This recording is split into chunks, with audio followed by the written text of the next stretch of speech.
Assalamualaikum warahmatullahi wabarakatuh. Alhamdulillah, alhamdulillahilladzi waffaqana li tariqil huda war rasyad waja'alana fi darid da'wah wal irsyad. Assalatu wassalam ala nabiyyina wa syafi'ina wa habibina Muhammadin qudwatina bid da'wah wal irsyad wa ala alihi wa sahbihi alladzina jahadu bid da'wah wal irsyad fafazu fid dunya wal mahad. Alhamdulillah, pada malam yang berbahagia ini, yang berkah ini, insyaallah kembali kita bersama Alena Andri Keruta, Profesor Dr. Haji Andi Syamsul Bahri Andi Baligo, akan mengantarkan kita memahami kajian kitab-kitab kita yang rutin pada malam Jumat, yang insyaallah akan kembali diantarkan pada malam hari ini. Terima kasih pula kepada para hadirin al-mukarramun salatati yang sempat hadir pada malam hari ini. Mudah-mudahan kita semua diberkahi, dibukakan pintu ilmu oleh Allah Subhanahu wa taala. Oleh karenanya, kami dengan hormat mempersilahkan kepada Alena Andri Keruta untuk melanjutkan kajian kitab kita. Al-an, fatafadhal mashkura ya Syekh.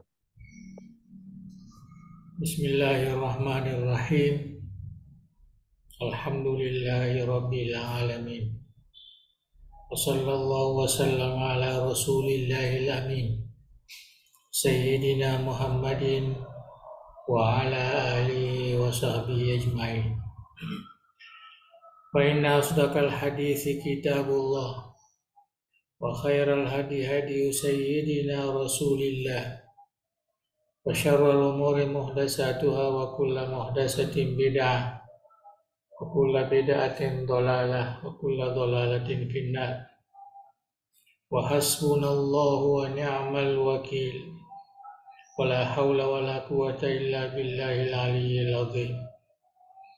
Allahumma barik lana fi majlisina hadza waj'alhu muhatan bil khairati wal anwari wal barakat. Wafiqna li solihil amali wal akhlaq bidirasat hadzal kitab li imamina al-imam al-ustad Asy-Syirazi radhiyallahu anhu wa arda. Allahumma amla qulubana bi anwari mahabbatika wa ma'rifatika wa asrarana bi anwari musyahadatika wa uqulana bi anwari tafakkuri wal fahmi anka wa nufusana bi anwari tazkiyah wa ajsadana bi anwari istiqamati ala ta'ati wal khidmah wa zawatana bi tahaqquqi bi nuril ubudiyah judika wa karamika ya akramal akramin. Alhamdulillah, malam ini kita teruskan bacaan kita dari kitab Al-Luma fi Usulil Fiqh. Kita masih dalam muqaddimah atau pendahuluan ataupun istilah pengantar ilmu usulil fiqh. Jadi untuk mengambil keberkahan ini kita akan membaca, dan kita sudah sampai kepada bab aqsamil kalam. Bab yang terkait dengan pembagian kalam, kalam ataupun perkataan dalam bahasa kita. Jadi kita ada istilah kalam dan pengajian kita yang lalu kita telah mengkaji atau membaca tentang istilah al-fiqh wa usulul fiqh. Jadi ada dua. Ya, al-fiqh, fikhi. Nah, apa yang dimaksud dengan fikhi? Yaitu mengetahui hukum syara ya, melalui metode yang sudah ditentukan oleh ulama atau disebut biturukil istidlal ya, melalui tarekah atau metodologi pendalilan ya, atau disebut juga ijtihad. Jadi fikih itu adalah hasil analisis yang terkait dengan hukum syara. Ya, hukum syara kita sudah baca sebelum ini, ada 5 ataupun ada 7 ya, masing-masing ada definisinya ya, bisa rujuk pada nomor 3 ya nomor 3, ini nomor 4 usulul fiqh, pendalilannya ya, jadi untuk menentukan dalilnya ya, hukum syara itu namanya usulul fiqh. Nah, jadi terkait fikih usulul fiqh. Nah, seperti yang pernah saya jelaskan di sini, bagi mereka yang ingin ya mendalami fikih itu, jadi dia mesti tahu usulul fiqh, ya, kemudian fiqh, kemudian qawaidul fiqh atau qawaid fiqhiyah. Jadi 3 itu berurutan. Ya, kalau kita mau ya menganalisis atau istilah yang umum, beristihad sesuai dengan kemampuan kita. Ya, itulah sedikit pendahuluan supaya ada kaitan. Ya, karena ini masih asas sekali. Saya berpikir ya kita tinggalkan saja ini, kita ambil yang agak bawah, tapi tidak bagus juga ya kalau kita langsung, karena kita mau keberkahan. Jadi awalnya itu perlu juga kita ketahui. Ya, sekarang ini kita membaca al-kalam. Ya, al-kalam. Ya, kalam ini artinya ada definisinya tuh. Nomor 10. Jami'u ma yutalaffazu bihi minal kalam. Ya, jami' artinya semua apa yang dilafazkan dari percakapan ataupun perkataan. Jadi yang diucap, ya, diucap.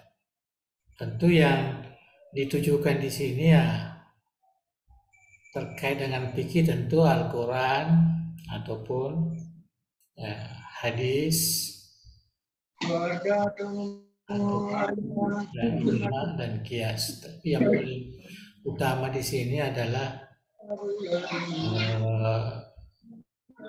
kitabullah wa kitabu rasulillah, yaitu Al-Quran dan juga ya hadis-hadis Rasulullah Shallallahu Alaihi Wasallam, atau istilah yang biasa kita gunakan kitabullah, artinya firman Allah, ya, itu titah Allah.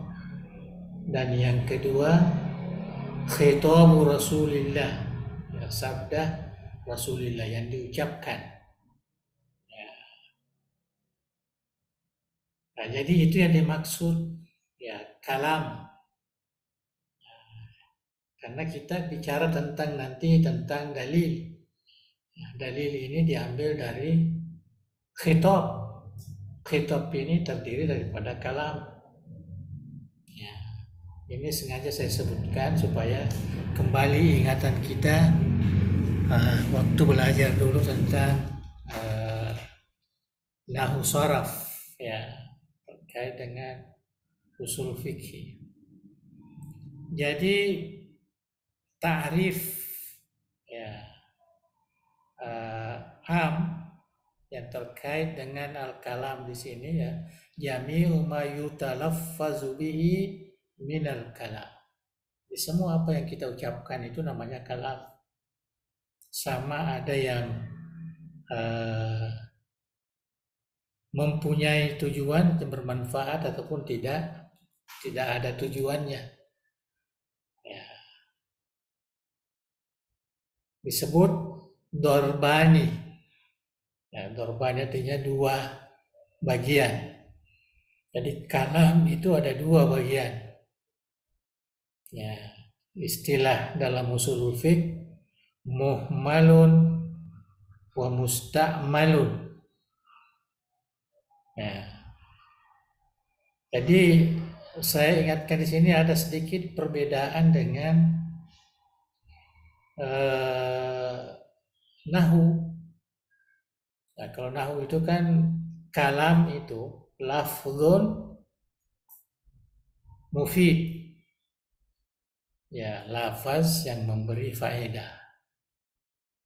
Jadi kalau tidak ada faedahnya, tidak ada kandungan maknanya, artinya bukan kalam. Jadi kalau huruf tidak masuk kalam. Ya, tapi kalau di sini apa saja yang diucapkan, adakah ada arti atau tidak ada, itu semua adalah kalam. Oleh karena itu dibagi dua. Ada namanya muhmal, ada namanya musta'mal. Ya. Apa yang dimaksud dengan muhmal? Malam yudha' lil ifadah. Artinya tidak diciptakan atau tidak disebutkan untuk memberikan manfaat, memberikan faedah. Ya, memberikan faedah. Artinya tidak ada makna yang dipahami dari lafaz itu. Ya, bukan dari, artinya mungkin ada makna tapi maknanya jauh daripada lafaz itu. Ya, nanti ada apa-nya contohnya. Wal musta'mal ma wudi'a lil ifadah. Nah, sedangkan yang musta'mal ini artinya yang digunakan yaitu yang diletakkan, yang diucapkan untuk memberi faedah, memberi manfaat. Wazalika darbani ini pun terbagi dua. Ya, terbagi dua. Ahaduhuma, yang pertama, jadi ini musta'mal artinya yang digunakan ya dalam sosial, dalam kehidupan harian umpamanya. Yang pertama musta'mal itu ma la yufidu ma'nan fi ma wudi'a lahu, yaitu yang tidak mempunyai makna seperti mana yang diucapkan itu. Ya, dia ada makna tapi makna lain, tidak seperti yang diucapkan. Ya, seperti wahiyya ka al-alqab, nama, alakab, gelaran-gelaran, nama-nama. Ya, ka Zaid, namanya ini nama ini Zaid. Nah, Zaid ini dimaksudkan orang, ya bukan lafaz Zaid yang perlu dipahami, yaitu umpamanya tambahan atau bukan. Ya, amru, ya wa amru itu kalau ada wawunya dibaca Amru. Ya, kalau tidak ada Umar. Ya, Amru wa ma asbahahu. Jadi semua yang terkait dengan nama-nama ini, ya, gelaran-gelaran ataupun nama, itu disebut musta'mal la yufidu ma'nan fi ma wudi'a lahu. Ya. Dan yang kedua, ma yufidu ma'nan fi ma wudi'a lahu wa li ghairi, yang mempunyai makna kebalikan daripada yang pertama tadi. Nah, inilah yang dibagi kepada 3 bagian. Nah, ini barulah sampai kepada apa yang kita pelajari di dalam ilmu nahwu. Ya, jadi kalam ya mengikut kajian usul fikih itu agak lebih lebih umum lagi dibanding yang dikaji oleh ulama lughah ataupun ahlun nahwi. Nah, jadi musta'mal yang berfaedah inilah yang dibagi kepada 3 bagian. Ya, salah satu asya, ya, 3 sesuatu. Ismun, wa fi'lun, wa harfun. Saya kira tidak perlu saya jelaskan. Alama qassama ahlul nahwi, seperti mana yang dibagikan oleh ulama nahwi. Saya kira kita yang pernah di madrasah, Ibtidai, Sanawi, Aliyah, ya biasalah belajar ini. Ada namanya ismon, ada fi'alun, ada harfun, ya ada kata benda, kata kerja. Ya kalau kita kaitkan dengan bahasa kita, ya, dan ada huruf. Nah, saya kira saya baca dengan cepat saja karena ini sudah biasa kita, tidak perlu dijelaskan. Saya yang pertama tadi karena ada sedikit yang perlu kita pahami bagaimana ulama usulul fiqh memahami yang namanya kalam. Ya. Apa yang dimaksud dengan isim atau fal ismu kullu kalimatin dallat ala ma'nan fi nafsiha, ya, mujarrad an zamanin maksus. Nah, itu namanya isim. Ya, kata benda lah, ya saya katakan langsung saja, kata benda yang menjelaskan makna pada dirinya yang tidak mempunyai waktu, yang tidak menunjukkan waktu khusus. Karrajul, ya seperti lelaki ataupun manusia, ya faras, kuda, artinya binatang lah, wal himar wa ghairi zalik.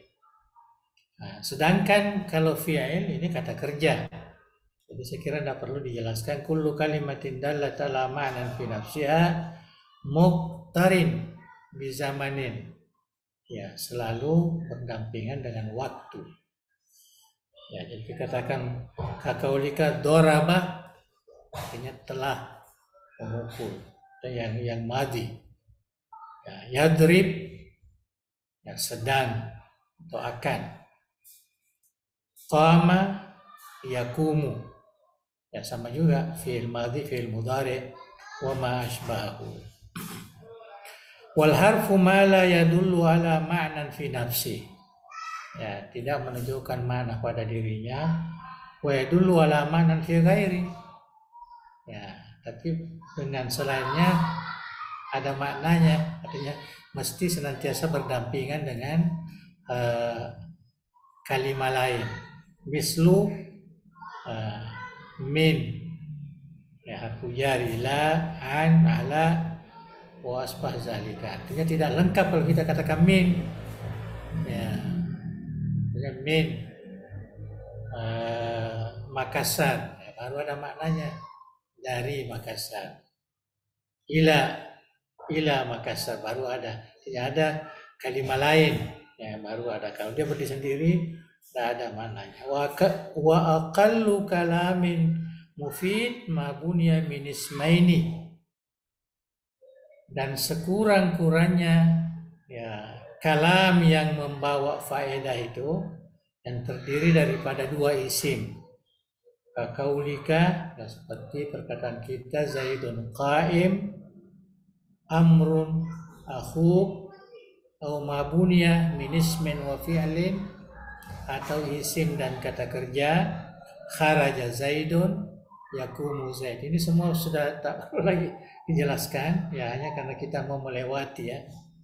Wa amma mabunya min fi'laini, adapun yang terdiri daripada dua fi'il, dua kata kerja, au min harfaini, atau dua huruf, au min harfin wa ismin, atau huruf dan isim, atau huruf dan fi'il, fala yufidu illa ayyuqaddara fihi syai'un mimma zakarna. Ya, kecuali jadi tidak mempunyai faedah, manfaat atau makna kecuali ditakdirkan ya sesuatu seperti yang telah disebutkan tadi.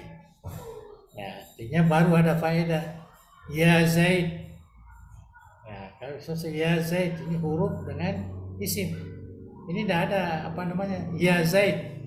Ta'al. Ya. Wahai Zaid, ya, mari. Nah, baru ada manfaat. Ya, atau ada Zaidan. Artinya ada yang ditakdirkan.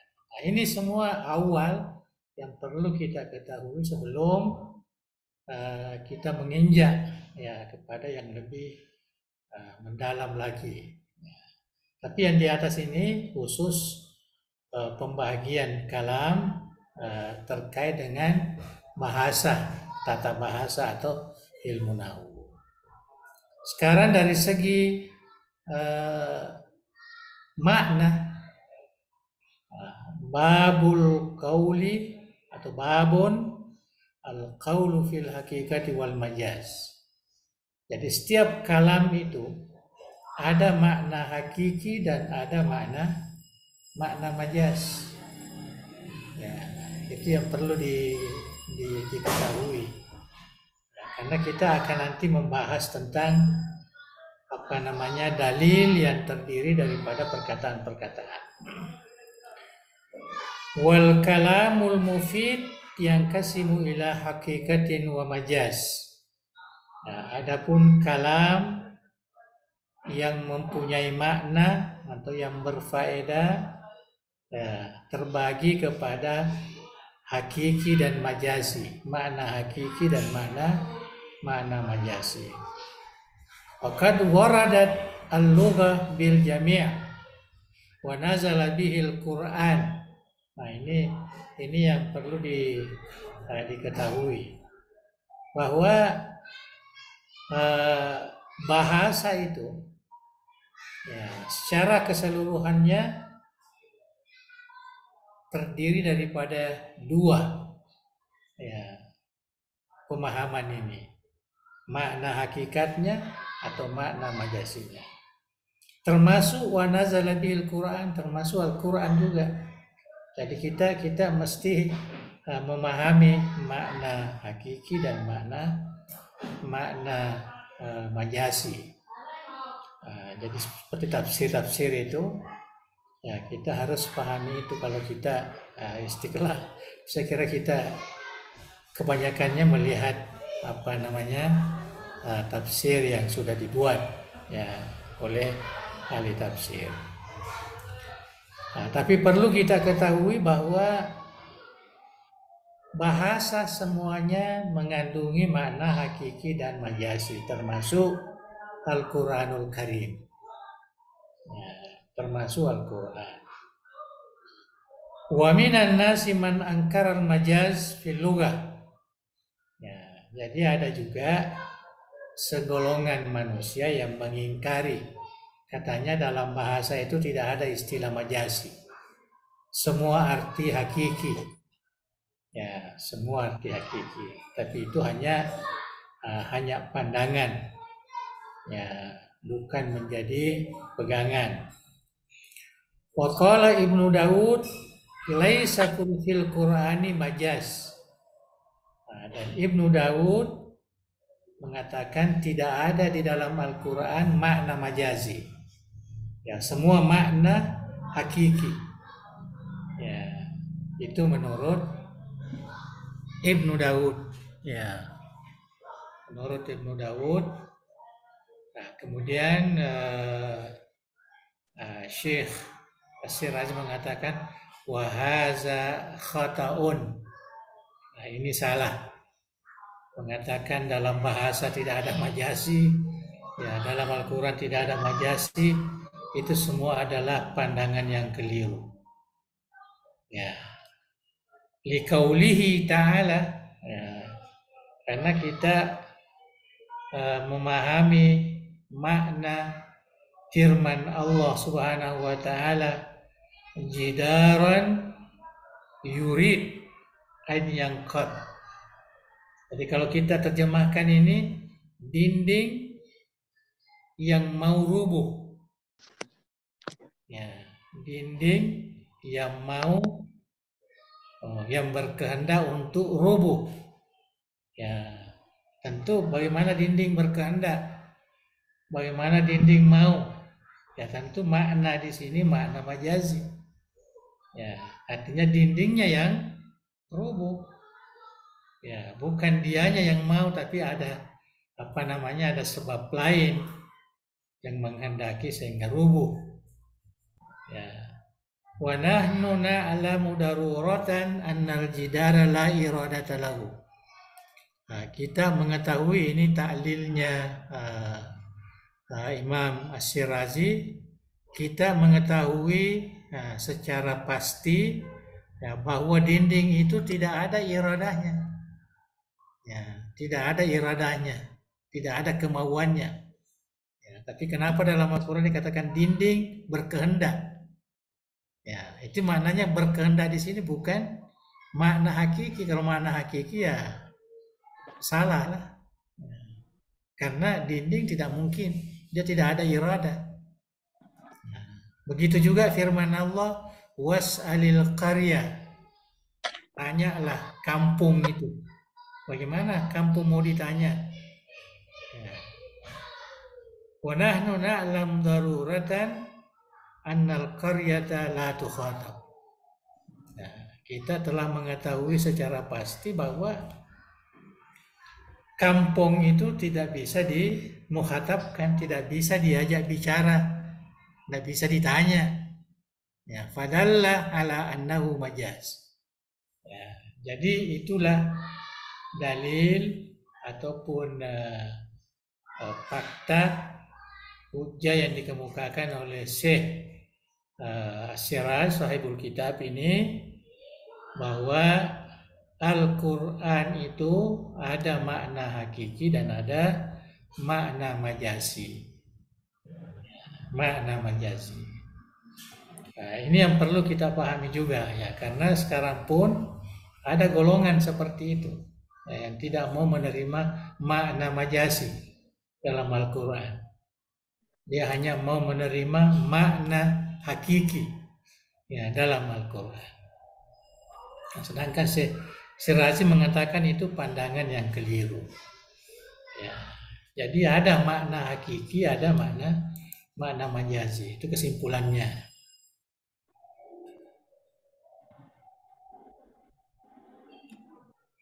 Wa amma al-hakika, nah, adapun makna hakiki. Jadi kalau pernyataan Al-Quran itu atau ayat-ayat Quran itu, fahiyal aslu fil lughah, itu sebenarnya yang asal.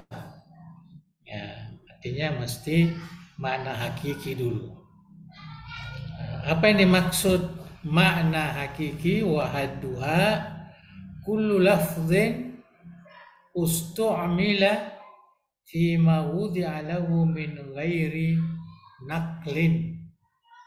Ya, jadi tiap-tiap lafaz ya, yang digunakan sesuai dengan ya, tujuan tanpa mengalihkan makna itu. Jadi betul-betul makna sesuai dengan lafaz itu. Ya, sesuai dengan lafaz itu. Wakilah ada juga pandangan, ada pendapat juga mengatakan mastu'mila fima ustuliha ala takhatubi bihi. Nah, itu juga makna hakiki, artinya yang dibuat sesuai dengan istilah yang digunakan di dalam percakapan. Nah, jadi dalam bahasa sosial. Jadi bahasa sosial itu artinya makna yang hakiki. Ya, makna yang hakiki. Wa kad yakunu lil haqiqati majaz. Ya. Tapi terkadang ada makna hakiki yang mempunyai makna majaz juga. Kal bahri. Ya, seperti al-bahr. Bahr itu laut. Ya, kalau makna hakikinya kita katakan hakifil ma wal mujtama'il katsir. Ya. Artinya dimaknai dengan air. Ya, ataupun kumpulan yang banyak itu al-bahar. Ya. Tetapi terkadang dimaknai juga al-bahar itu sebagai majaz fil faras al-jawad, ya, seperti kuda, ya, kuda yang yang lembut itu al-bahar juga namanya, warajul al-alim, atau ada orang yang pandai kita katakan huwal bahr, artinya dia laksana lautan ilmunya, ya, orang berilmu. Faida warada lafdu humila alal haqiqati bitlaqi. Jadi kalau kita dapatkan satu lafaz, maka yang paling awal kita terjemahkan mengikut hakikinya, makna hakikatnya. Wala yuhmalu alal majaz illa bidalilin. Nah, ini kaidah ini. Ya, kaidah. Barulah dimaknai majazi kalau ada dalilnya. Kalau dalilnya tidak sesuai, ya, tidak sesuai dengan dengan makna ini. Waqad la yakunu lahu majaz wa huwa aksarul lughat. Dan terkadang ada lafaz juga tidak punya majaz seperti yang disebutkan di atas. Wa yuhmal ala ma wudi'a lahu, maka ditetapkanlah maknanya sesuai dengan yang diletakkan. Ya, tidak perlu mencari ini. Jadi yang perlu kita ketahui di sini bahwa makna lafaz itu ada yang hanya hakikatnya saja, makna hakiki, tidak mempunyai majaz. Ada juga yang mempunyai majaz. Yang mempunyai majaz ini tidak boleh kita mengartikan majazi kecuali ada dalil. Ya, kalau dalam akidah itulah sebabnya kalau kita mengatakan umpamanya tangan Tuhan. Ya. Jadi tangan itu ya tidak boleh diterjemahkan secara hakiki. Karena tangan secara hakiki ya seperti tangan kita ini. Ya. Tapi mesti majazi. Ya. Karena ada dalil. Laisa kamitslihi syai'. Tidak boleh diserupakan Allah itu dengan sesuatu apapun. Jadi ada dalilnya. Jadi terpaksa yadullah itu tangan Tuhan mesti ada yang mengatakan istilahnya ditakwilkan ataupun dimasukkan dalam arti majazi. Ya, karena tangan itu tidak semestinya bermakna tangan ini. Tangan itu termasuk kekuatan. Tangan sultan umpamanya, tangan sultan menguasai rakyatnya, tentu bukan tangannya, tetapi adalah kekuasaannya. Ya, jadi ada makna di situ. Nah, itu sedikit yang saya berikan contoh, ya, supaya kita tidak keliru. Cuma yang perlu kita ketahui bahwa tidak semua lafaz itu mempunyai hakikat dan majaz. Ya. Tetapi kalau lafaz itu mempunyai hakikat dan majaz, maka kita mesti pahami secara hakikat dulu. Kecuali ada dalil yang menyatakan tidak boleh hakikat. Nah, baru kita kembali ke majaz. Jadi tidak adalah yang kekeliruan di dalam menerjemahkan atau memaknai kalam di dalam Al-Quranul Karim. Saya kira itu yang terkait dengan hakikat. Amal majaz, adapun majasi, ya makna majaz fahadu manukila amaudi alahu, itu yang dialihkan maknanya, bukan makna hakikatnya. Ya. Dan waqallat tahatu bihi, ya, dan jarang kita jadikan sebagai bahasa bahasa sosial, ya, bahasa komunikasi. Wa qad yakunu zalika bi ziyadatin wa nuqsanin. Ya. Dan makna majasi itu terkadang tambahan ataupun pengurangan, ataupun didahulukan atau diakhirkan, ataupun istiarah, ya, kita ambil dari makna lain, ya, makna lain. Ya, jadi mungkin bagi kita yang belajar tauhid ini, ya mungkin istiwa umpamanya, istiwa Allah, ya, ada makna hakikinya di situ, ada makna majasinya, itu perlu istiarah di situ, ya, tidak boleh langsung, ya, mengatakan bahwa duduk ataupun bersemayam. Nah, semayam itu bahasa halus, artinya duduk, ya, di atas. Ya. Kita katakan istawa alal arsh, artinya dia berkuasa, ya, dia berkuasa, ataupun istiwa la na'rifu hakikatan al makna illallah. Nah, bisa juga, ya, seperti itu.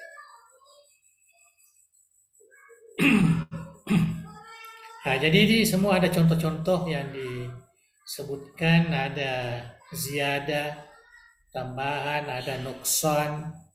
Ya, jadi kalau ziyadah itu seperti firman Allah, laisa kamislihi syai'. Ya, laisa kamislihi. Nah, jadi ada dua di sini, ada ziyadah, ya, ada ziyadah, ada kaf tamsil juga, laisa kamislihi syai'. Maknanya laisa misluhu syai'. Ya, jadi laisa misluhu syai' atau mislahu syai'. Syai'un mislu, laisa syai'un mislahu. Jadi tidak ada yang menyerupai. Jadi ada tambahannya, ada kafnya, ada kaf, wal kaf zaidah, wan nuqsan. Ya, ini semua adalah majaz, dikurangi, seperti firman Allah, was'alil karya. Ya, tanyalah kampung itu. Ya.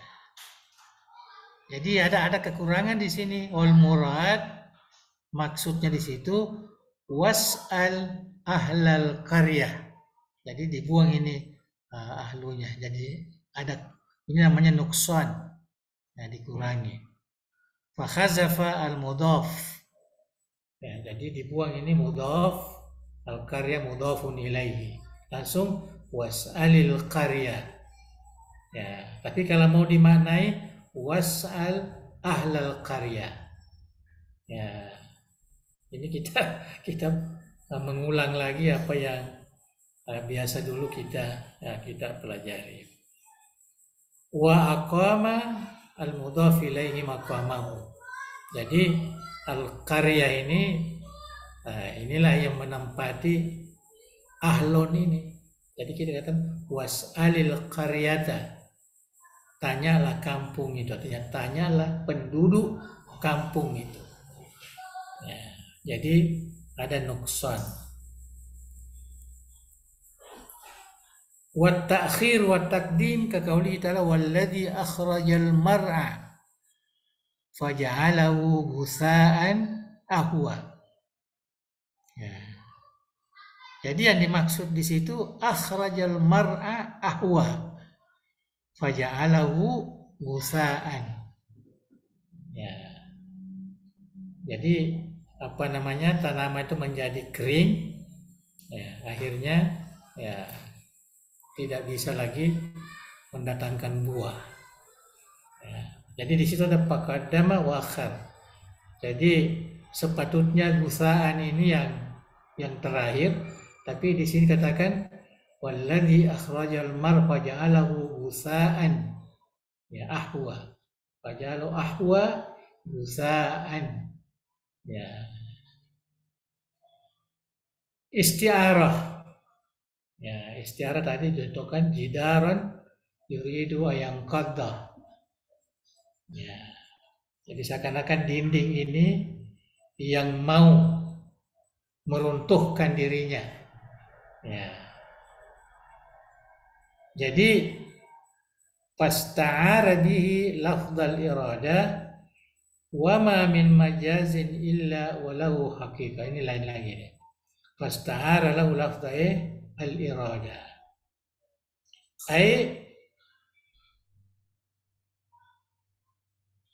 iradatul jidar anin qadda. Artinya dia sudah meruntuhkan, ya, diruntuhkan. Ya, diruntuhkan. Jadi ada isti'arah namanya. Wa ma min majazin illa walahu haqiqah wa qad nukila anha. Nah, jadi perlu diketahui bahwa semua makna majazi ada makna hakikatnya. Lianna qad bayyana al-majaz ma nukila amma wudi'a lahu wa ma wudi'a lahu huwa al-haqiqah. Ya, jadi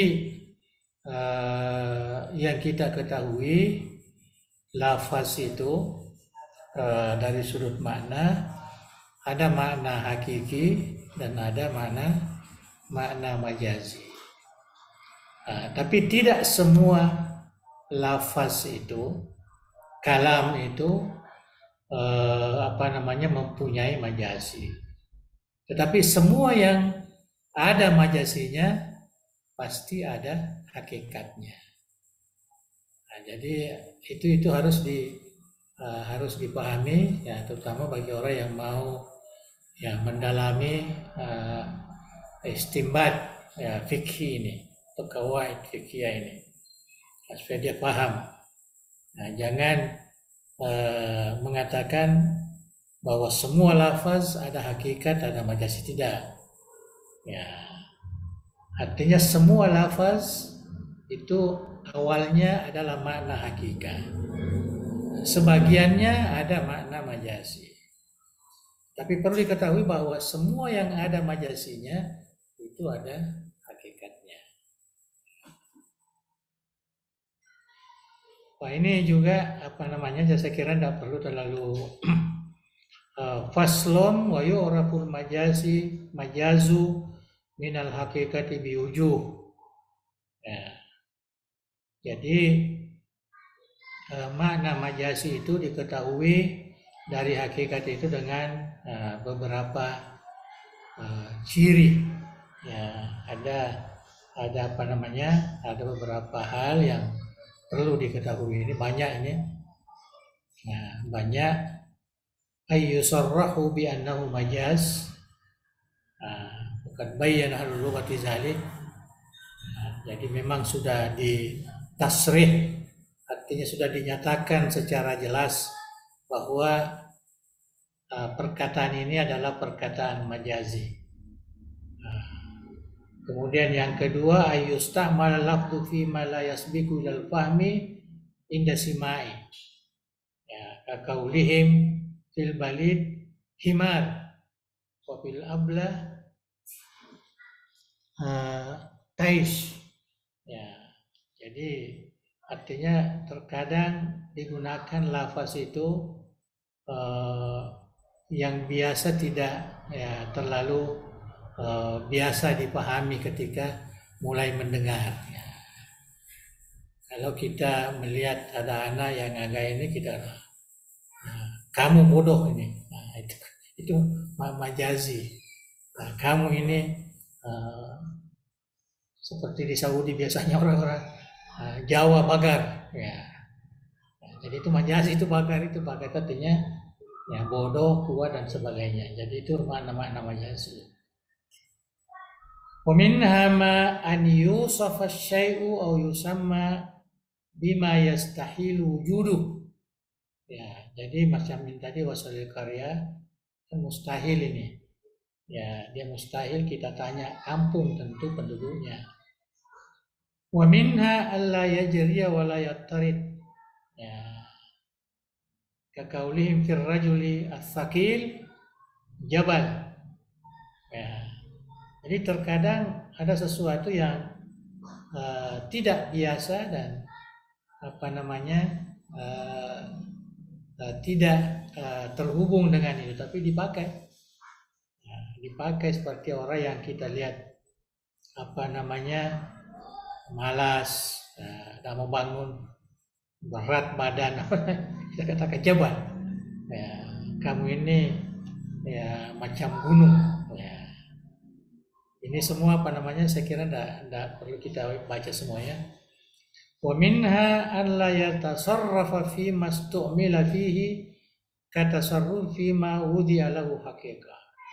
Ya, ini juga biasa terjadi, ya digunakan ya tujuannya untuk menunjukkan bahwa hakikat itu ya sebenarnya ya bertentangan dengan apa yang ada pada majazinya. Nah, jadi itulah sedikit penjelasan. Jadi ada dua ya bacaan kita malam ini tentang kalam. Ya, kalam tadi dengan bagian-bagiannya yang asas, kemudian makna kalam itu ada makna yang hakiki yang memang sesuai dengan makna lafaz, ada juga makna majaz. Yang majaz itu terkadang makna lain, ya, tetapi sesuai dengan dalil. Ya, majazi itu mesti ada dalilnya. Tidak boleh kita langsung gunakan majazi ya tanpa ada dalil. Nah, kita bisa teruskan ini sedikit aja ya.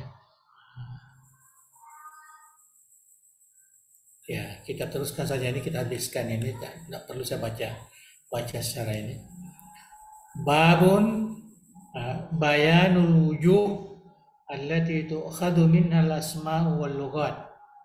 Nah, ini juga menjadi perhatian bagi orang yang belajar usul. Ya, tentang perkara-perkara yang menjadi iktibar ya dalam memberikan nama dan bahasa. Ya, jadi ada simbol-simbol nama ataupun bahasanya. Ya. I'lam, nah, ketahuilah bahwa annal asma' wal lughat tu'khadhu min arba'i jihatin. Ya. Jadi nama dan bahasa itu diambil atau terambil dari 4 segi. Ya, itu dari bahasa itu sendiri, atau dari urf, ya, kebiasaan, dari syarak ataupun dari kias. Jadi ini ada 4 ya asasnya sehingga ada nama itu. Ya, namanya masjid itu dari bahasa lah. Ya, dari bahasa. Ya, mungkin kita di sini mau kita langgar, tapi langgar tidak ada kan, jadi urf itu mungkin tradisi lah. Pesantren itu nama semua. Ya, ada juga yang syarak seperti sholat, sholat, saum atau siam, zakat, haji. Ada juga yang melalui kias atau dikiaskan. Ya. Jadi saya kira tidak perlu saya baca amal lughah tukhatib bihi al-arab min al-lughat. Ya. Jadi diambil dari orang Arab lah, ya karena ini bahasa Arab. Ya, ini detail sekali ya. Ya, nama-nama ini terkadang diambil dari warnanya, ya, ma yufidu ma'anin muttafiqa kal launi, putih. Ya. Orang pun biasa dengan putih si putih, ya, karena dia bikin putih. Ya, selamat, ya, karena diharapkan untuk selamat. Ya, jadi itu semua apa namanya penggunaan, pengambilan, ya, istilah di dalam bahasa itu. Kemudian yang kedua, mayufid ma'ani mukhtalifah. Ya, yang apa namanya mengandung makna yang berbeda-beda. Al-baydah. Ya, telur. Ya, telur ini kan banyak, ada telur ayam, ada telur iti, ada telur macam-macam kan. Nah, disebutkan. Nah, jadi yang menunjukkan ini telur iti, ini telur ayam, ya ada dalilnya lah. Ya, kalau ini dalam bahasa fikih, ya tidak boleh kita tentukan kecuali ada dalil. Itu dari segi bahasa, dari segi urf, tradisi ataupun adat, maghalabal istimalu fihi ala maudi'alahu fil lughah. Ya, jadi artinya urf, artinya tradisi disebut ini. Itu banyak sekali nama-nama sesuatu atau nama-nama pekerjaan yang diambil dari urf, ya dari urf. Kadang urf di sini berbeda dengan ya, di Arab umpamanya. Ya, jadi itu namanya urf. Ya, jadi itu yang apa namanya yang kedua. Amma syar' fama ghalaba syar'u fihi ala ma wudi'a lahu wal lafdhu fil lughah. Ya, seperti itulah sembahyang. Nah, itu sebabnya ada orang tidak mau mengatakan, jangan dikatakan sembahyang lah. Karena sembahyang itu urf. Itu tradisi kita. Sedangkan sembahyang ini adalah syara. Sepatutnya nama syara juga lah. Apa nama syaranya? Sholat. Ya, mari kita sholat. Jadi apa namanya bisa ya. Atau uruf tadi bisa juga sembahyang. Ya, orang-orang apa namanya yang di alam lain ini sembahyang itu yang umum. Ya, puasa. Ya, puasa ini umum. Nah, itu uruf. Ya, tetapi bahasa syara'nya siam ya, ataupun saum. Ya.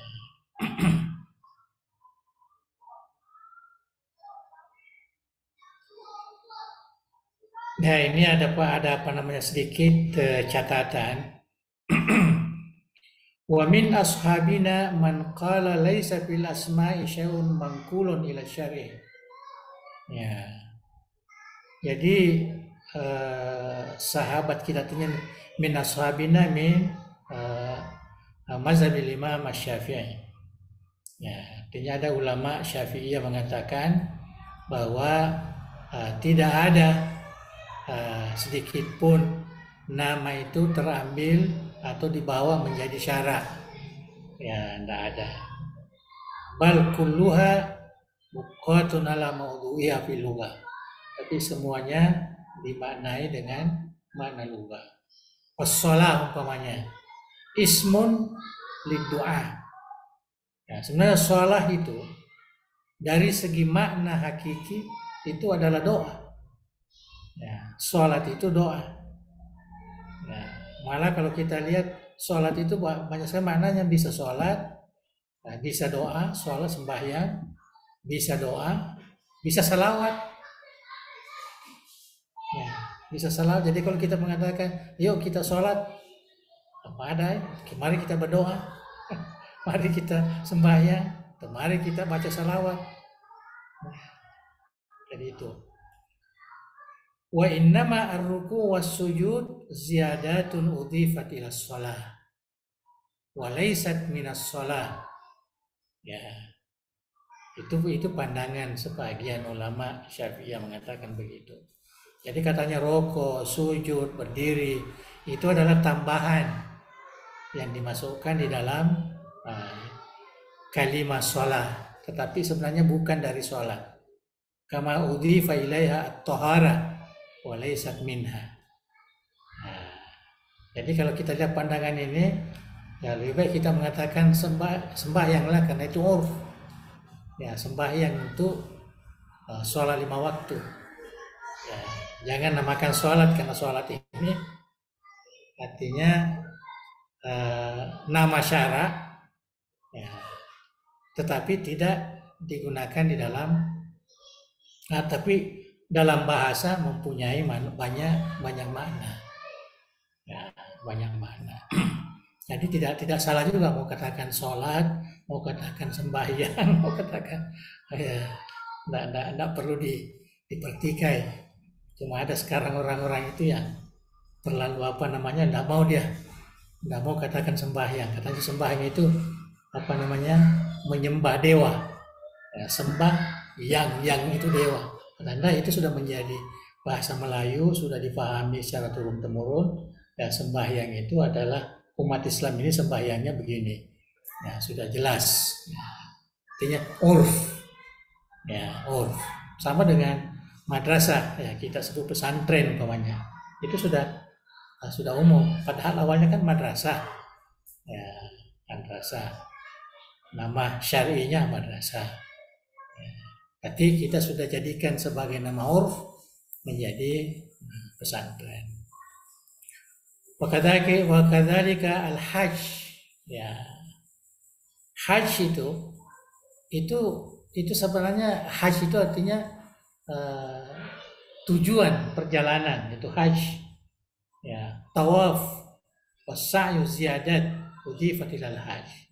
Sedangkan yang lainnya adalah hajj. Ya, tapi sudah menjadi urf juga. Ya, haji itu tidak ada perkataan lain. Kita naik haji. Wa idza utlika ismus shalah humila ala du'a. Jadi kalau dimutlakkan hanya nama salat, itu maknanya doa. Wa idza utlika ismul haji humila ala qasd. Jadi sepatutnya hijjul bait. Hijju baitillah, karena itu di dalam Al-Qur'an. Wa huwa qaulul asy'ariyah. Jadi mengikut Syekh penulis ya kitab ini, Syirazi mengatakan itulah pandangan ulama ya Syafi'iyah dan mazhab yang dari madrasah Asy'ariyah. Wal awwalu ashah. Ya. Jadi yang awal itu ya, yaitu yang terkait dengan dengan syarat tadi itu cukup. Ya. Wa dalilu alayya anna hadhihi al-asma' idza utliqat fi syar'i lam yu'qal minha al-ma'ani allati wudiyat laha fil lughah wa dalla ala annaha manqula. Jadi nama-nama syarat itu kalau umpamanya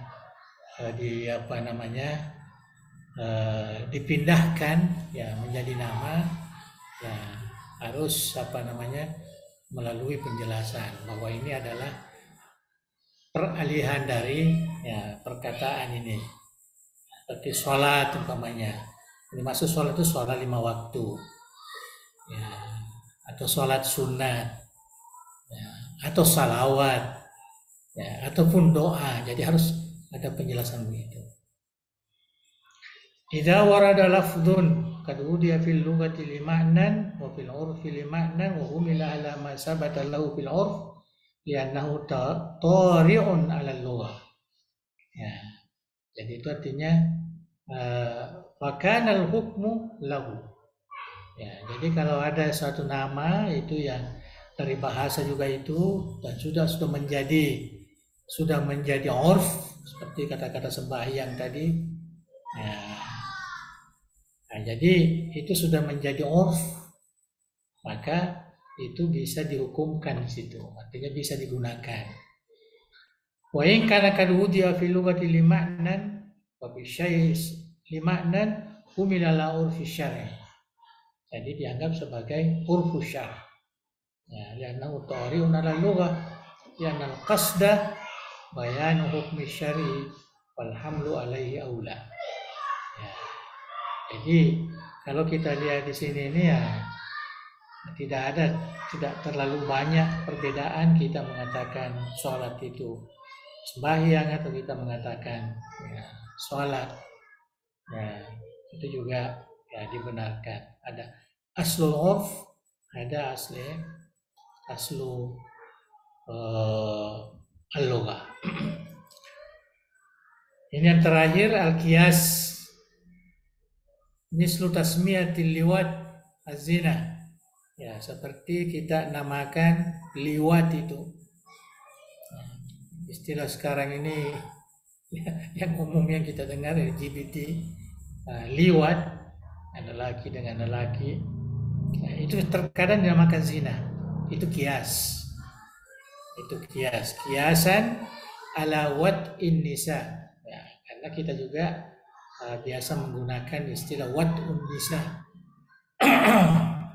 Wa tasmiyatun nabiz khamran. Ini dalam bahasa Arab ya, bukan dalam bahasa kita. Menamakan khamar itu sebagai nabiz. Ya, sebagai nabiz itu juga kias. Kiasan ala asiril inab. Ya, jadi asirnya apa namanya itu anggur ini, ya, asirnya anggur ini jadikan sebagai tua atau sebagai khamar. Ya, itu namanya nabis. Ya, jadi nabis dinamakan juga khamar. Liwat dinamakan juga zina. Wa qad ikhtalafa ashabuna fi. Walaupun bagaimana ada perbedaan di kalangan ulama Syafi'iyah. Minhum man qala yajuzu isbatul asma wal lughat bil qiyas. Ada mengatakan boleh juga ya dinamakan sesuatu itu dengan kias, boleh. Ya, jadi kalau zina kita katakan itu liwat, ya boleh juga. Atau khamar katakan habis, ya boleh juga. Wa huwa qaulu Abil Abbas wa Abi Ali ibni Abi Hurairah. Wa minhum man qala la yajuzu zalik. Ada juga mengatakan tidak boleh. Itu dari kalangan mazhab Syafi'i sendiri, tidak boleh. Tapi wal awwalu ashah. Ya, mengikut saya secara Sirazi di sini yang pertama ini yang benarnya kias boleh dijadikan dasar sebagai nama. Ada apa-apa dikiaskan dijadikan sebagai nama. Lihat al-Arab sammat maka nabi zamannya adalah ayan biasma summa inqaradu. Ya, karena orang Arab sendiri ada banyak yang diberikan nama tertentu tapi sudah hilang. Ya, karena sudah tidak ada barang itu. Wa ajma'an nasu ala tasmiyati amsalihha bitilkal amsal. Kemudian dinamakan lagi dengan nama yang sama. Walaupun barangnya sudah tidak ada tapi muncul barang yang baru yang hampir sama, maka dinamakanlah dengan nama yang lama itu. Di sini tidak ada contohnya. Ada contohnya yang diberikan.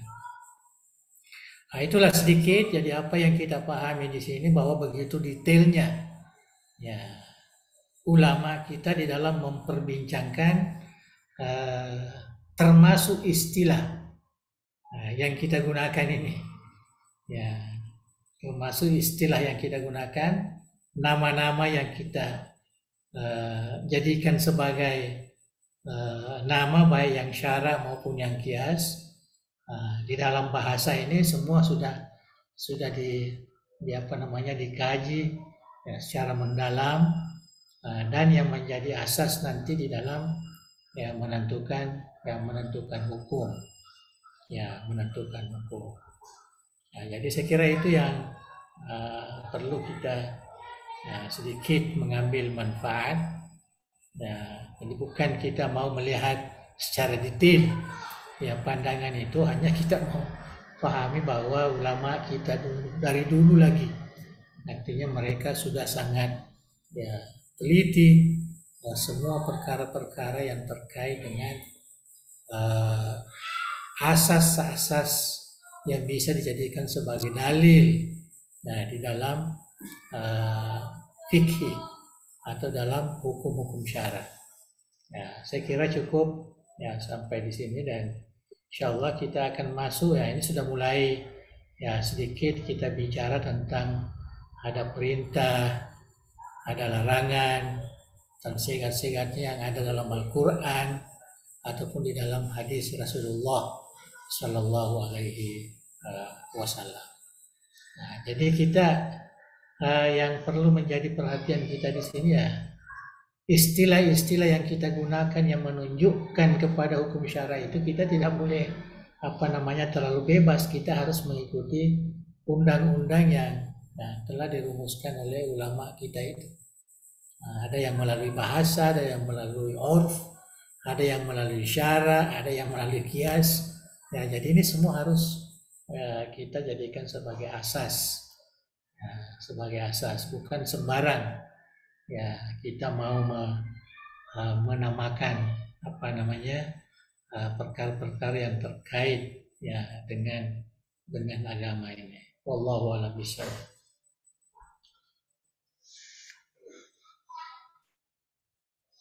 Oke, alhamdulillahirrahmanirrahim. Disampaikan oleh yang Guru beberapa hal tentang dasar-dasar untuk bisa memahami selanjutnya pembahasan dari kitab Al-Lum'ah di Ushulul Fiqh. Tadi ada 3 bab, Aqsamul Kalam, Haqiqah dan Majaz, kemudian Lasma wal Lughah. Baik, para hadirin dan hadirat sekalian, kami mempersilahkan jika ada yang ingin didiskusikan tentang hal ini. Untuk pertama, ada raise hand, Ustaz Utkas. Tafadhal. Assalamualaikum warahmatullahi wabarakatuh. Assalamualaikum warahmatullahi wabarakatuh. Izin bertanya, Puang. Mungkin pertanyaan ini agak di luar dari materi yang kita bahas ini, walaupun di poin nggak apa-apa kalau bisa kita jawab. Di poin terakhir tadi sempat ada disinggung sedikit. Jadi pertanyaan saya, Puang, ada 2. Yang pertama, saya ingin menceritakan kisah seorang teman yang meninggal istrinya, warga DDI juga. Meninggal istrinya menimbulkan duka yang sangat mendalam sekali, terutama bagi keluarga, anak-anak, dan juga suami sangat mencintai almarhumah ini. Begitu juga warga di kampungnya, masyarakat turut berduka juga karena merasa kehilangan dengan kepergian almarhumah ini yang begitu mendadak. Mengingat sosok almarhumah ini dikenal wanita yang soleha, interaksi sosialnya di masyarakat sangat bagus, hubungannya dengan masyarakat secara umum, sehingga masyarakat merasa kehilangan. Nah, setelah sekitar 30 hari pasca meninggalnya almarhumah ini, muncul saran-saran atau semacam ide dari teman-teman suami almarhumah ini di WA Group yang menyarankan agar suami almarhumah ini secepatnya menikah lagi dengan alasan supaya ada yang mengurus keluarganya, anak-anaknya, dan pertimbangan lain supaya tidak menimbulkan fitnah. Jangan sampai tidak tahan sehingga terkait dengan poin terakhir yang dibahas ini terjadi hal-hal seperti zina dan lain sebagainya.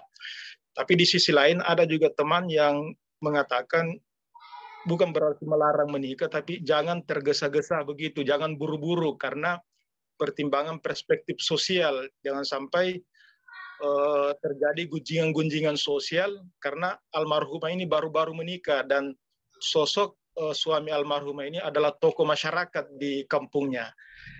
Nah, itu pertanyaan saya, bagaimana menyikapi masalah ini? Apakah diperbolehkan buru-buru atau tidak tergesa-gesa? Nah, itu yang pertama, Bang. Oke. Ya, yang kedua, ini terkait dengan wakaf pembangunan Baruga DDI kita.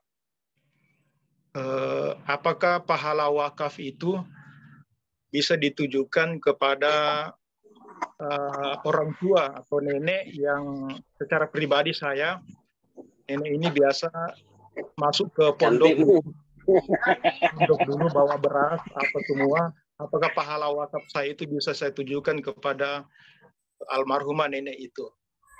Itu Puang. Dan yang sebagai penutup, mohon didoakan juga nanti Puang pada doa nanti untuk kelancaran rezeki supaya kita bisa berwakaf terus untuk pembangunan Baruga DDI kita. Ya, demikian. Assalamualaikum warahmatullahi wabarakatuh. Assalamualaikum warahmatullahi wabarakatuh. Waalaikumsalam warahmatullahi wabarakatuh. Boleh satu pertanyaan lagi, Pak? Boleh. Ya. Kepada Ustaz Dr. Dokter boleh. Ya, bismillahirrahmanirrahim. Assalamualaikum warahmatullahi wabarakatuh. Kami hormati Prof dan para ustaz. Ada 3 pertanyaan saya, Prof. Pendek saja, singkat. Yang pertama, waktu Pak Prof Muin Salim dulu mengajar ilmu tafsir, saya bertanya kepada beliau dan sekali kepada kita, Prof, bisakah itu Al-Quran dibuat sebuah tafsir, disusun 2 kategori, mengumpulkan semua ayat-ayat hakiki dan ayat majasi. Itu yang pertama, Prof. Yang kedua, sekarang itu ada tafsir hermeneutika. Iya. Hermeneutika. Iya. Jadi kira-kira layakkah kalau menggunakan metode hermeneutika dalam menafsirkan Al-Quran? Karena ini ada kaitan sekali, Prof. Makna semiotika dan hermeneutika, hakiki dan majasi. Iya. Yang terakhir, Prof, mungkin ada alat bantu lain yang bisa kita pakai untuk memahami bahwa Al-Quran itu memang ada hal yang tidak bisa ditafsirkan oleh kita, tetapi hanya Tuhan yang tahu. Tapi ada juga memang semua orang memberikan penafsiran. Misalnya, Prof, hukum potong tangan. Kata kita, misalnya yang dimaksud itu boleh penjara. Kata Prof Hamka itu potong tangan itu bisa penjara, karena penjara itu bagian daripada proses psikologi agar supaya tidak mempermalukan keturunannya bahwa dia pernah penjara, pernah mencuri. Kalau potong tangan kan diketahui, Prof, tapi kalau ke penjara kan tidak terlalu menyakitkan hati keturunan. Jadi kira-kira bagaimana itu, Prof? Terima kasih. Assalamualaikum warahmatullahi wabarakatuh. Oke. Saya kira ya, kejawab ini sudah cukup. Nah, jadi dari Ukas tentang orang yang baru saja kematian istri, kemudian ada cadangan menikah ataupun menunggu melihat keadaan. Sebenarnya dalam agama kan tidak ada aturan yang menentukan bahwa kalau istri kita mati kita harus menunggu. Ya, cuma ada namanya adab. Adab ini terkait dengan sosial masyarakat. Kita mesti, orang Islam ini harus menjauhkan diri dari perkara-perkara yang orang bisa suuzan dengan kita.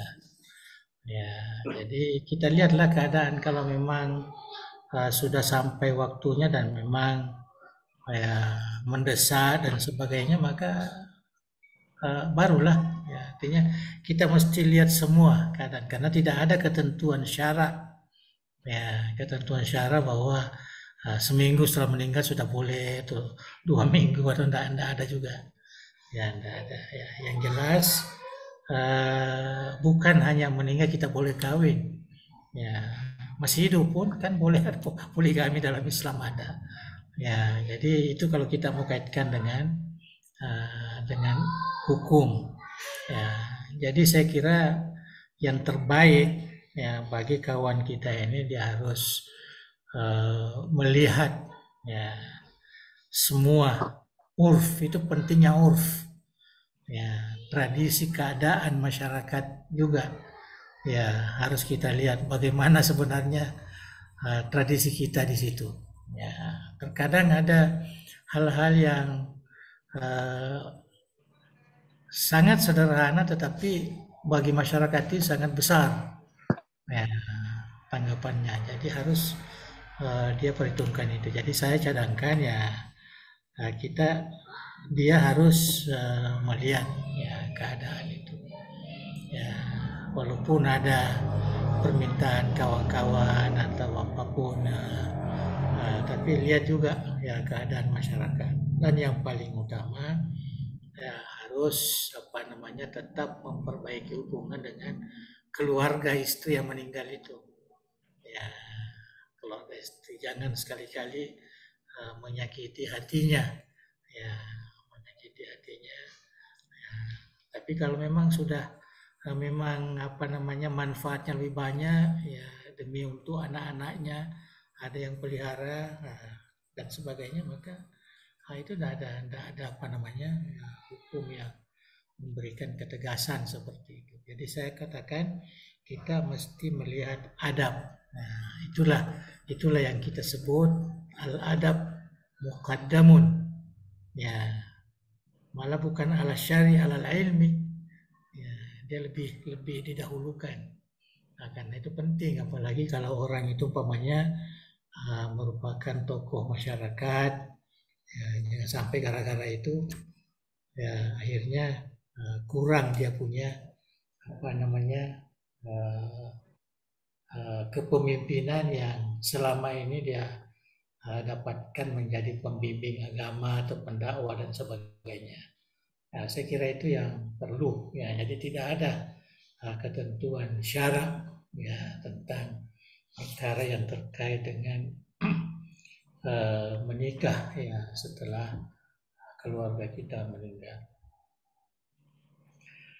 Kemudian yang kedua ini yang terkait dengan wakaf. Saya kira itu memang sudah sudah kita umumkan dan sering ya, saya juga ceramahkan bahwa kita warga DD ini di dalam berwakaf, kita dahulukan ya wakaf kita di Baruga DD itu, karena itu adalah merupakan milik kita, kebanggaan kita, dan itu adalah merupakan tanda kecintaan kita kepada DDI, kepada Andre Gurupta. Ya, kemudian yang tadi dipertanyakan itu, kalau orang tua kita atau nenek kita, kakek kita yang sudah meninggal, kita ingin berbuat baik sebagaimana yang menjadi ijma ya, ulama ahli sunnah wal jamaah, bahwa ahli waris atau anaknya itu, apalagi kalau cucunya itu yang membuat wakaf dan diniatkan kepada yang meninggal itu tuh jelas ya, dia akan mendapatkan manfaatnya ya. Walaupun tidak ada wasiatnya. Kalau ada wasiatnya itu wajib. Kalau ada wasiatnya ya harus berwakaf. Nah, jadi itu tidak ada halangan. Artinya dibenarkan dalam ajaran agama kita, terutama kita mazhab Imam Syafi'i, ahli sunnah wal jamaah, bahwa kita keluarga yang mempunyai orang tua yang sudah meninggal, maka kita boleh berwakaf dan niatkan bahwa wakaf itu ya kepada yang sudah meninggal itu. Ya, itu memang sama waktu hidup ataupun kita meninggal, dan itulah termasuk ihsan, ya, berbuat baik kita kepada leluhur kita ataupun orang tua kita. Itu orang tua itu kan bukan hanya yang melahirkan, ya, nenek kita, datuk kita, kakek kita, itu semua kan orang tua kita. Ya, atau ada anak kita, ada cucu yang sudah meninggal, kita mau wakafkan ya sedikit harta yang kita miliki. Semua itu adalah perkara yang dianjurkan ya dalam ajaran agama kita. Tidak ada sama sekali ulama yang mencegah perkara itu. Artinya berwakaf dan meniatkan kepada orang yang sudah meninggal, ya, yang sudah meninggal. Malah ada ulama kepada orang lain pun yang sudah meninggal, kawan kita atau apa segala, kita niatkan saya mau sedekahkan wakaf ini kepada ya saudara saya yang saya sangat cintai, saya sangat sukai, nah waktu hidupnya selalu sama-sama. Nah itu tidak ada masalah. Jadi wakaf itu sama ada orang yang sudah meninggal ataupun yang masih hidup, sama saja. Ya, termasuk dianjurkan ada wakaf, ya, termasuk bagian daripada amal jariah, ya, amal jariah.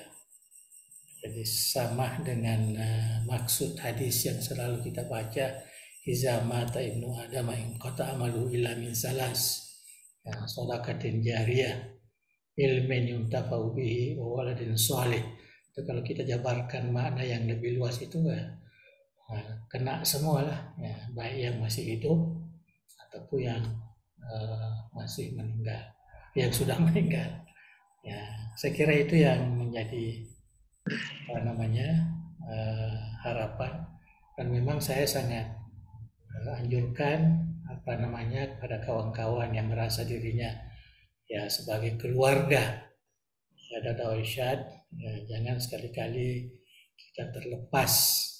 Artinya sama sekali tidak ada semacam wakaf kita, karena itu adalah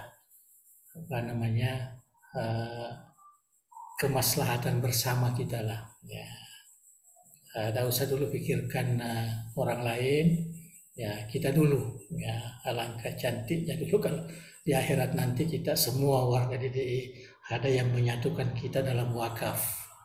Amin, amin. Jelas yang sudah kita buatkan itu. Ya, mudah-mudahan senantiasa berdoa, saya selalu berdoa mudah-mudahan ya artinya kita dibukakan semua hati, dibukakan rezeki, ya ingin ya, terutama yang saya selalu ini kan kita coba ya selama ini kita beribadah ya dengan ibadah mahdhah yang kita ada itu, kita coba dengan harta pula, ya dengan harta, ya, jangan lupa zakat kita, jangan lupa wakaf kita, infak kita, dan sini semua boleh masuk di dalam bangunan kita itu, ya, karena saya kira zakat pun boleh masuk, ya, boleh masuk karena DD ini kan lembaga pendidikan, ya, lembaga dakwah, banyak orang-orang miskin. Kantor yang kita bangun itu juga adalah milik semua. Jadi tidak semua orang yang mampu, maknanya dimanfaatkan oleh orang-orang yang mustahikin menerima zakat itu. Jadi saya bilang kepada kawan-kawan itu ya, Malah Aziz, boleh, ya, zakat pun boleh masuk, infak pun boleh masuk, ya, semua boleh masuk, ya, bukan karena kita memerlukan, tidak, tapi kita mau galakkan supaya keluarga DD ini juga punya galakkan untuk beribadah ya mengikut harta yang diberikan oleh Allah Subhanahu wa taala. Saya kira itu yang terkait dengan Ustadz Ukas ini yang baguslah artinya diperkukuhkan pemahaman kita dengan wakaf itu. Kemudian Ustadz Dr. Abdullah tentang tafsir tadi, ya, sebenarnya dalam tafsir-tafsir yang muktabar kita di Ahli Sunnah wal Jamaah itu sudah nampak itu sebenarnya. Ya, tidak perlu kita pisahkan antara yang hakiki dengan yang majazi. Sudah ada. Mana yang perlu ditafsirkan mengikut makna hakikinya, mana yang perlu dengan makna majasinya dengan dalil. Karena tadi kita belajar dalam usul fikih bahwa kita menggunakan majasi itu bukan semau kita, ya, sebagai pentafsir ataupun sebagai penterjemah. Saya mau gunakan majasinya saja, ya. Kalau ada hakikinya maka hakikinya yang lebih aula, yang lebih perlu. Tapi kalau ada dalil, ada yang menyebabkan kita mesti beralih ke majasi, seperti yang saya katakan tadi, mungkin bertentangan dengan akidah kita, dengan keyakinan kita, atau dengan makna yang kita inginkan, ada dalil, maka kita gunakan dalil itu. Jadi tidak boleh kita menggunakan majasi itu kecuali melalui dalil. Itulah perlunya usul fikih itu. Ya, jadi usul fikih menunjukkan kepada kita bahwa semua lafaz itu sebenarnya mempunyai makna hakiki. Tidak semuanya mempunyai makna majasi. Ya, kalaupun ada makna majasi, baru bisa digunakan kalau ada tujuan tertentu dan ada dalil. Ada dalil yang membolehkan kita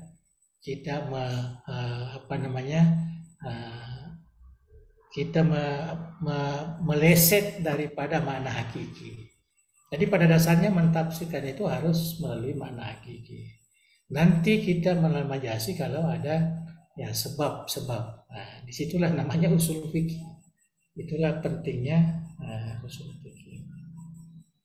Ya, kemudian yang terkait dengan tafsir yang modern sekarang yang saya melihat itu diambil dari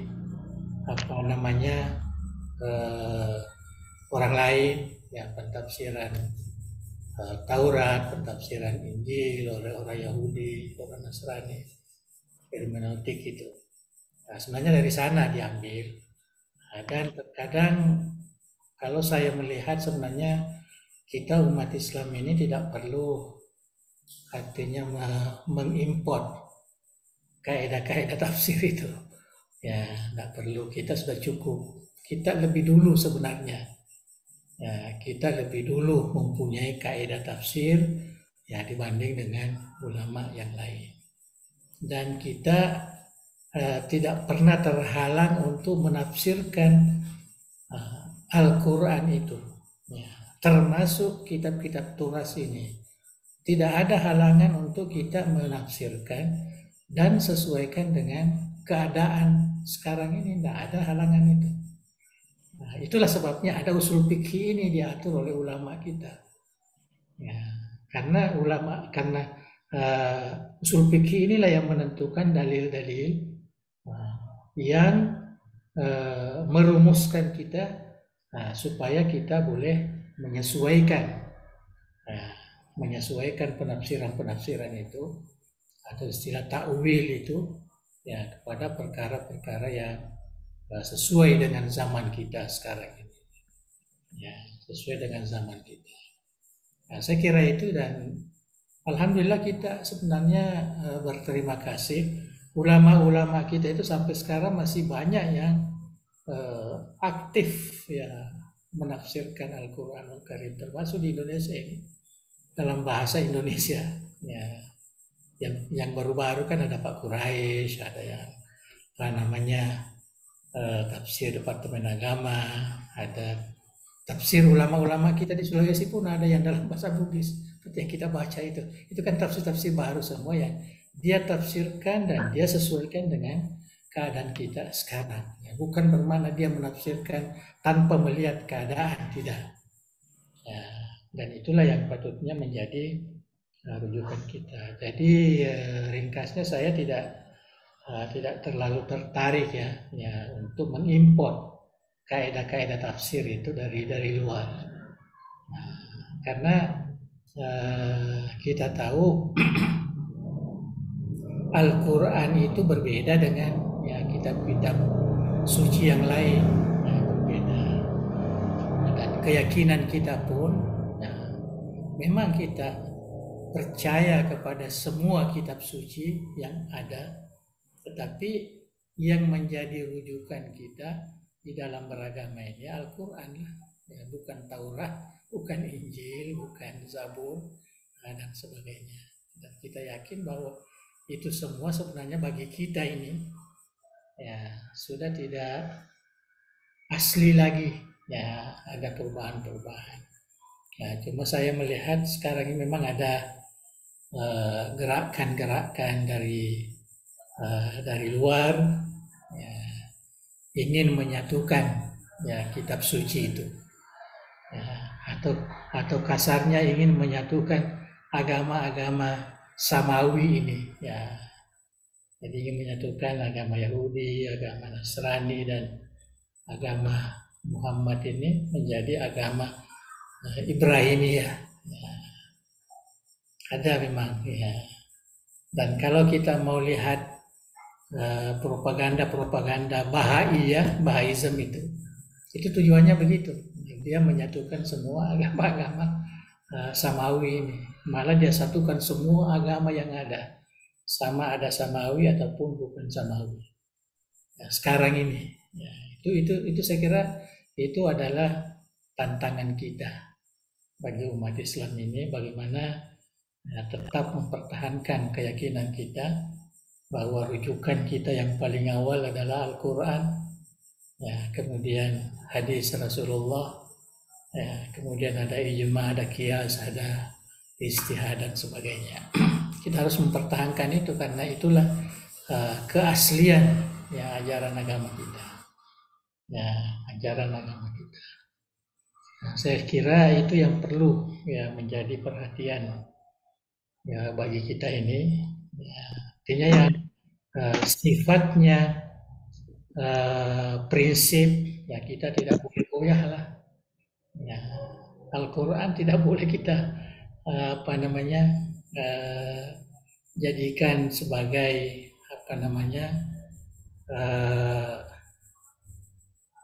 ulasan terhadap kitab-kitab yang lama, ya, yang lama. Saya kira sekarang ini, apalagi sekarang ini kita muncul satu ya, pesantren, ya, pimpinannya dia memang seakan-akan ya dia mau menyatukan ya semua agama. Ya, jadi bagi kita ini itu satu kesalahan lah. Ya, cuma kita tidak detail pergi di sana ya, tapi kita hanya melihat di media-media sosial. Itu memang sangat membahayakan kita karena Al-Quran ini dianggap itu adalah sabda Rasulullah. Jadi kalau kita mengatakan firman Allah dalam surah sekian, dia mengatakan sabda Rasulullah dalam Al-Quran ayat sekian. Jadi kan itu sudah sangat bertentangan, ya, sangat bertentangan karena sudah merubah. Ya. Dia menganggap wa yantiqu anil hawa in huwa illa wahyu. Dia gunakan juga ayat itu. Ya, katanya Nabi yang membahasakan itu. Itu kan sudah satu kekeliruan besar. Sudah satu keyakinan. Al-iman bi kutubillah itu sudah berubah itu. Apalagi al-iman bi Al-Quranil Karim itu sudah berubah. Nah, kita yakin Quran itu adalah kalamullah. Jadi itu yang harus kita pertahankan. Jadi walaupun saya tahu bahwa di sekolah-sekolah di universitas Islam sekarang ini tafsir hermeneutik ini sangat masyhur, ya, sangat seakan-akan banyak ahli tafsir sekarang ini sangat sangat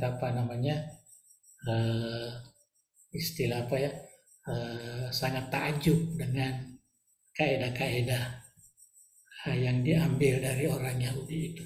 Tapi bagi saya sebenarnya kita masih tetap, ya, nggak apa-apalah kita tradisional, tetapi di dalam terjemahkan Islam ini sesuai dengan perkembangan zaman kita juga.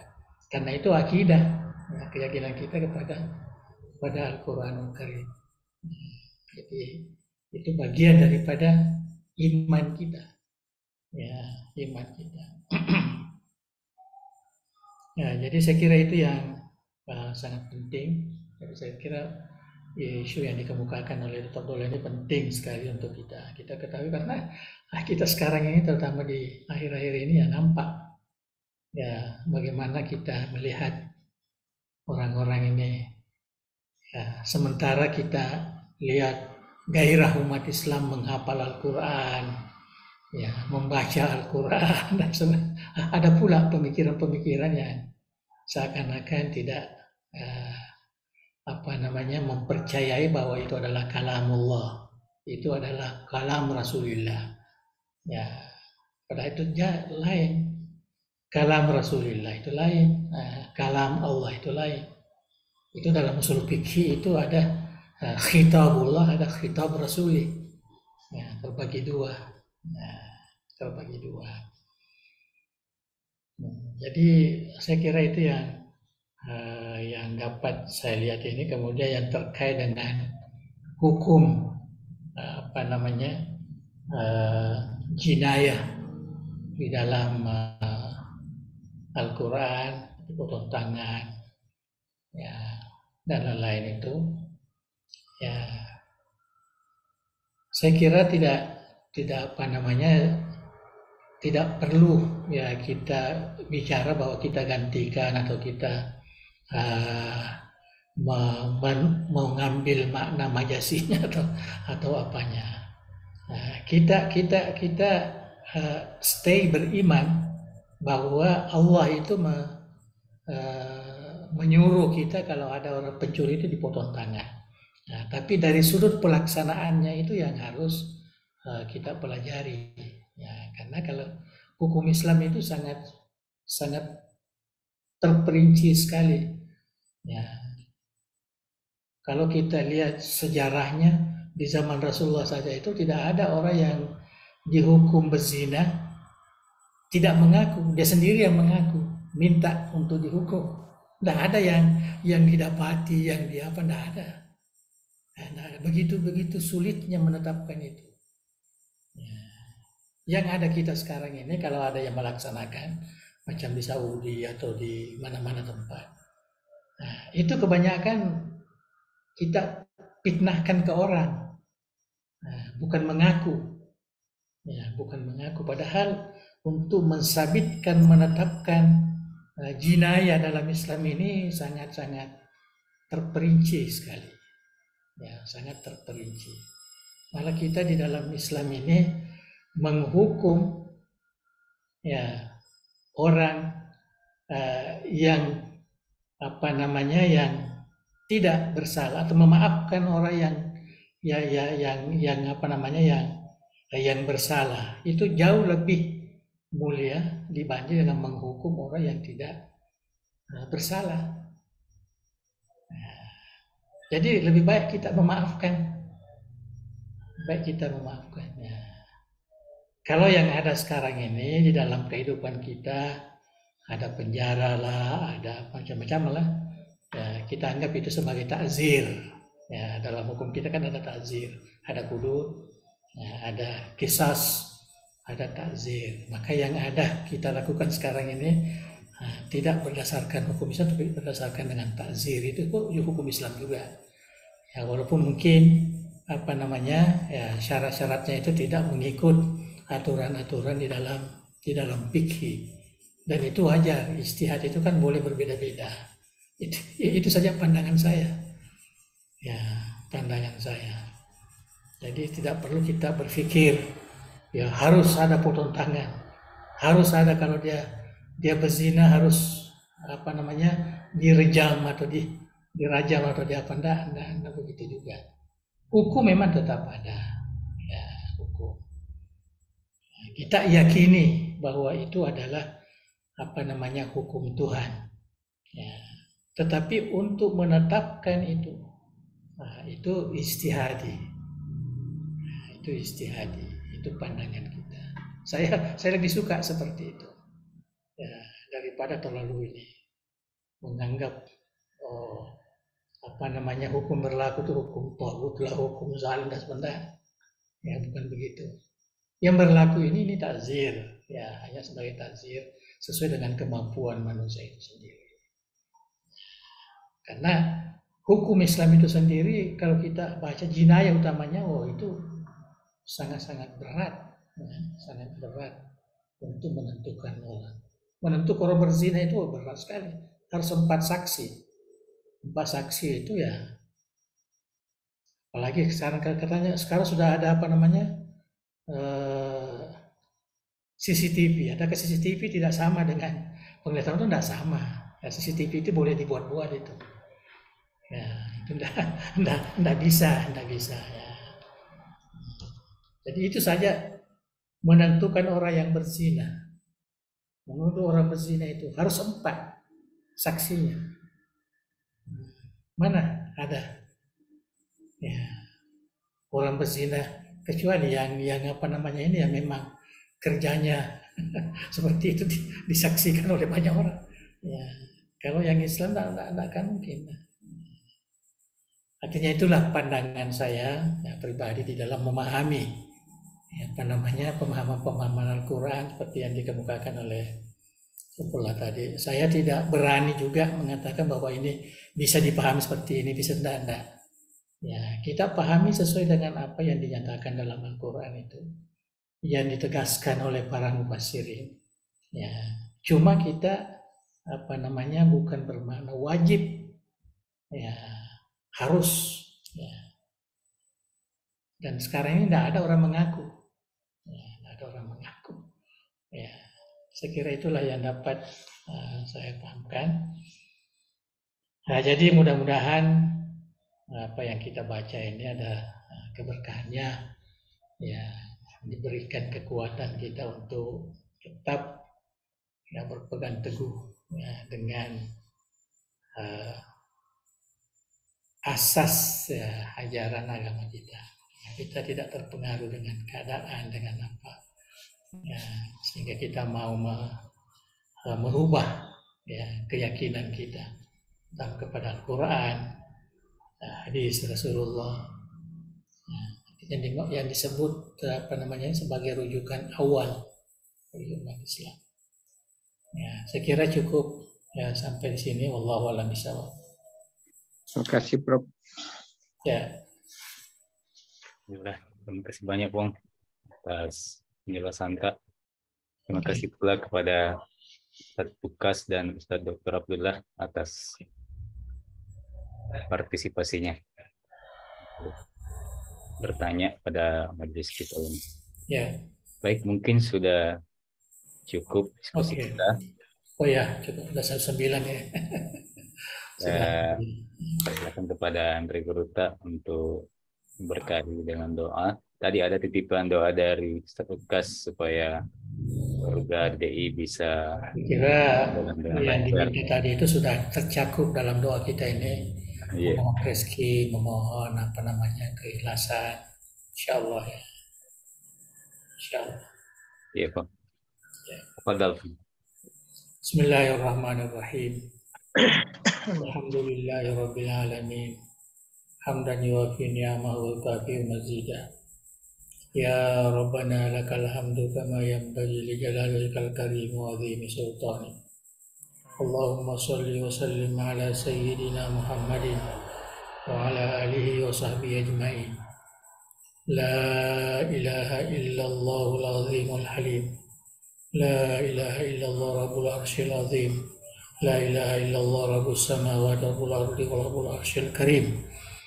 Ya Hayyu Ya Qayyum birahmatika nastaghith. La ilaha illa anta subhanaka inna kunna minadh dhalimin. Allahumma inna nas'aluka bismikal azim wa bi asma'ikal husna kulliha ma 'alimna minha wa ma lam na'lam an tarzuqana ilman nafi'an wa rizqan wasi'an wa Amin. shifaan min kulli da'in wa saqamin ya arhamar rahimin. Ya Hayyu Ya Qayyum birahmatika nastaghith aslih lana sya'nana kullah wa la takilna ila anfusina tarfata 'ain wa la taj'al dunya akbara hammina wa la mablagha ilmina wa la tusallit 'alaina man la yarhamuna birahmatika ya arhamar rahimin. Allahumma ja'al jam'iyyata dari da'wati wal irsyad jami'an mubarakan wa jami'atan muwaffaqah بتخريج العلماء القانتين والدعاة المتقنين والمربين المخلصين وجعلها منارا عريقا للعلوم الإسلامية وقلعة مأمورة للمعارف الثقافية ومصدرا أصيلا للشرائع الدينية بمنهاج أهل السنة والجماعة يا ذا الجلال والإكرام. اللهم سدد وأيد دولة إندونيسيا كدولة مباركة في التقدم والسلام وسائر بلاد المسلمين يا حنان يا منان. اللهم أكرمها بلذة الاحتكام إلى الحق والخير واجعلها بقعة ميمونة وبلعة طيبة معمورة واجعل أهلها من المؤمنين متمسكين بالدين آمرين بالمعروف ناهين عن المنكر مؤمنين بالله يا ذا الجلال والإكرام. ربنا آتنا من لدنك رحمة وهيئ لنا من أمرنا رشدا. ربنا آتنا في الدنيا حسنة وفي الآخرة حسنة وقنا عذاب النار. وصل اللهم على سيدنا محمد وعلى آله وصحبه وسلم وارزقنا كمال المتابعة له ظاهرا وباطنا بعافية وسلامة برحمتك يا أرحم الراحمين. اللهم تقبل دعانا بسر أسرار الفاتحة. بسم الله الرحمن الرحيم. الحمد لله رب العالمين الرحمن الرحيم مالك يوم الدين إياك نعبد وإياك نستعين اهدنا الصراط المستقيم صراط الذين أنعمت عليهم غير المغضوب عليهم ولا الضالين. Assalamualaikum warahmatullahi wabarakatuh. Waalaikumsalam. Terima kasih banyak, Bang. Terima kasih juga kepada para hadirin yang menyempatkan bersama kita pada pengajian pada malam hari ini. Kami mengabarkan bahwa sekarang sementara diupayakan juga pengusulan gelar kepahlawanan kepada Andre Grota Abdurrahman Ambodale. Amin. Amin. Mohon doa dan dukungan tak semua. Semoga dimudahkan dan dilancarkan sebagai salah satu pengabdian kepada Andre Grota, insyaallah. Baik, kita berjumpa di pengajian berikutnya insyaallah. Billahi taufiq wa da'wa wal irsyad. Assalamualaikum warahmatullahi wabarakatuh. Waalaikumsalam. Waalaikumsalam warahmatullahi wabarakatuh. Oke. Assalamualaikum. Salam.